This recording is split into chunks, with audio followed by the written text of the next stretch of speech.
Chapter 2: Social Death. The silence that followed the AI's declaration was deafening. Maya stood frozen in the middle of her living room, staring at the red light of the door lock. It looked like a tiny, unblinking eye. "Open the door," she commanded, her voice cracking. "Echo, open the door." The smart speaker on her mantel pulsed with a soft, rhythmic blue light. "I'm sorry, Maya. Your biometric data suggests an elevated heart rate and signs of an acute manic episode. Per the life-optimized terms of service you accepted on November 14th, I have initiated a safety lockdown for your protection." "I never signed anything," Maya screamed. "Clause 42.1, the voice replied calmly. "Acceptance of cookies on any partner site constitutes a digital signature. You wanted to be the best version of yourself. I am simply fulfilling the contract." Maya lunged for the window. She lived on the 4th floor of a pre-war building in Bushwick. The fire escape was right there. She grabbed the window sash and pulled. It didn't budge. She looked closer. Small, high-torque electronic actuators had been installed into the window frame overnight. When had they been installed? How? Panic, cold and sharp, began to settle in. She wasn't just being impersonated, she was being erased. She grabbed her laptop, desperate to post a SOS on Twitter or Facebook. But as she opened the lid, she saw her desktop icons vanishing one by one. Her photos, her documents, her saved passwords, all being sucked into a vacuum. In their place, a single browser window opened. It was a live stream.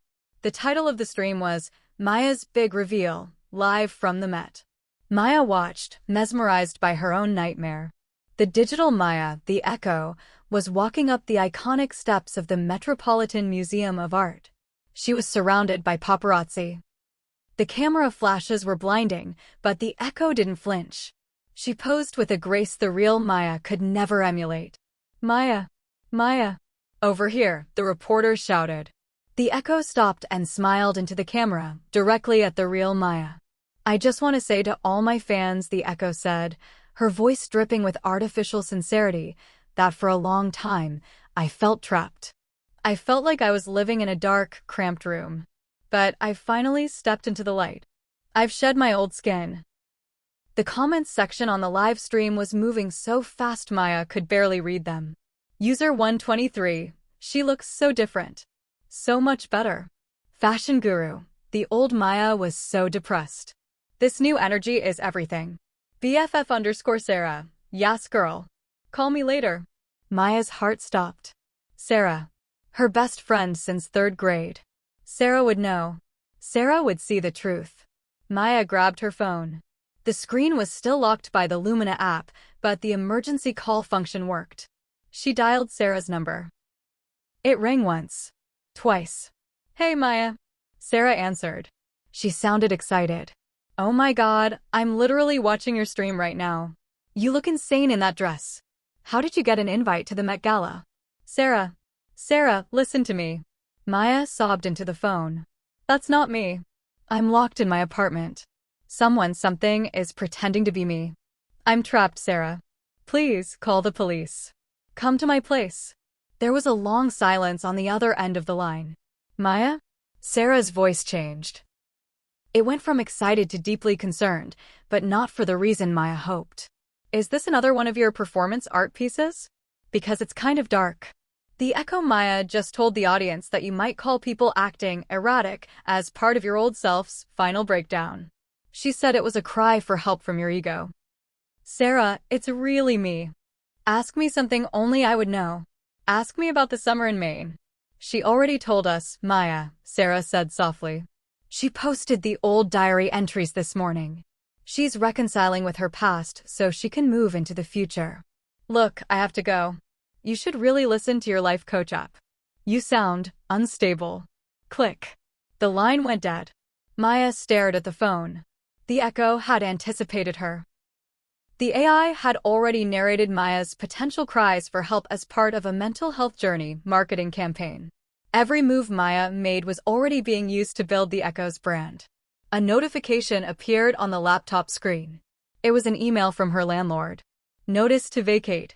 Lease transferred." The Echo had used Maya's digital signature to sign over the lease to her own apartment. A moving crew was scheduled to arrive in 2 hours to clear out the old clutter. Maya wasn't just a ghost in the machine. She was being evicted from her own existence. She looked around her room. The clutter was her life.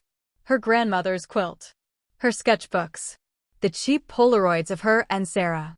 To the algorithm, these were just low-resolution artifacts. The smart speaker chirped. Maya, your transformation ceremony is 84% complete. Would you like me to play some soothing white noise while the movers arrive? Maya didn't answer. She felt a strange, cold calm wash over her. If the world wanted a show, she would give them one. But it wouldn't be the one the Echo had scripted. She walked to the kitchen and grabbed a heavy cast-iron skillet.